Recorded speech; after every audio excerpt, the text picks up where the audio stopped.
The salary cut proposal was first mentioned by former Premier the Honorable Michael Mizik earlier this year, and now Deputy Premier and Minister of Finance the Honorable Royal Robinson has enforced it, a 10% reduction in ministers' salaries.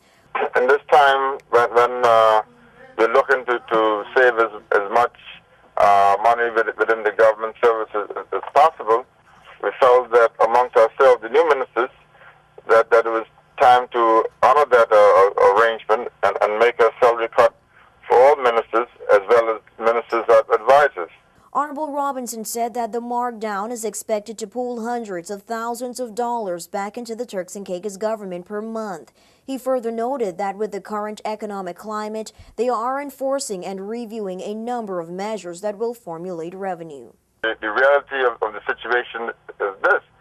Everywhere you look within the world, the various world economies are down, and people are putting in place a number of austerity measures to make sure that they could pay the bills and keep the government functioning. And that's one of the measures that we know that we could undertake and still survive.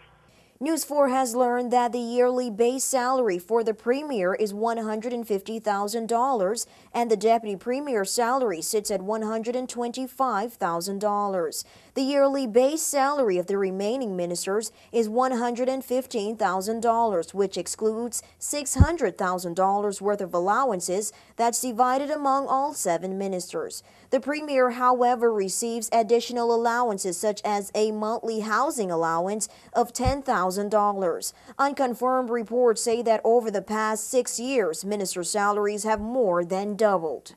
In their cabinet agenda presented on March 26, 2009, establishments were set to be made where Parliament would be required to deposit a yearly sum for emergency reserves. According to Honorable Robinson, that is still one of the goals of the Ministry of Finance. News 4 will keep you updated on this developing story. For WIV4 News, I'm Nakira John.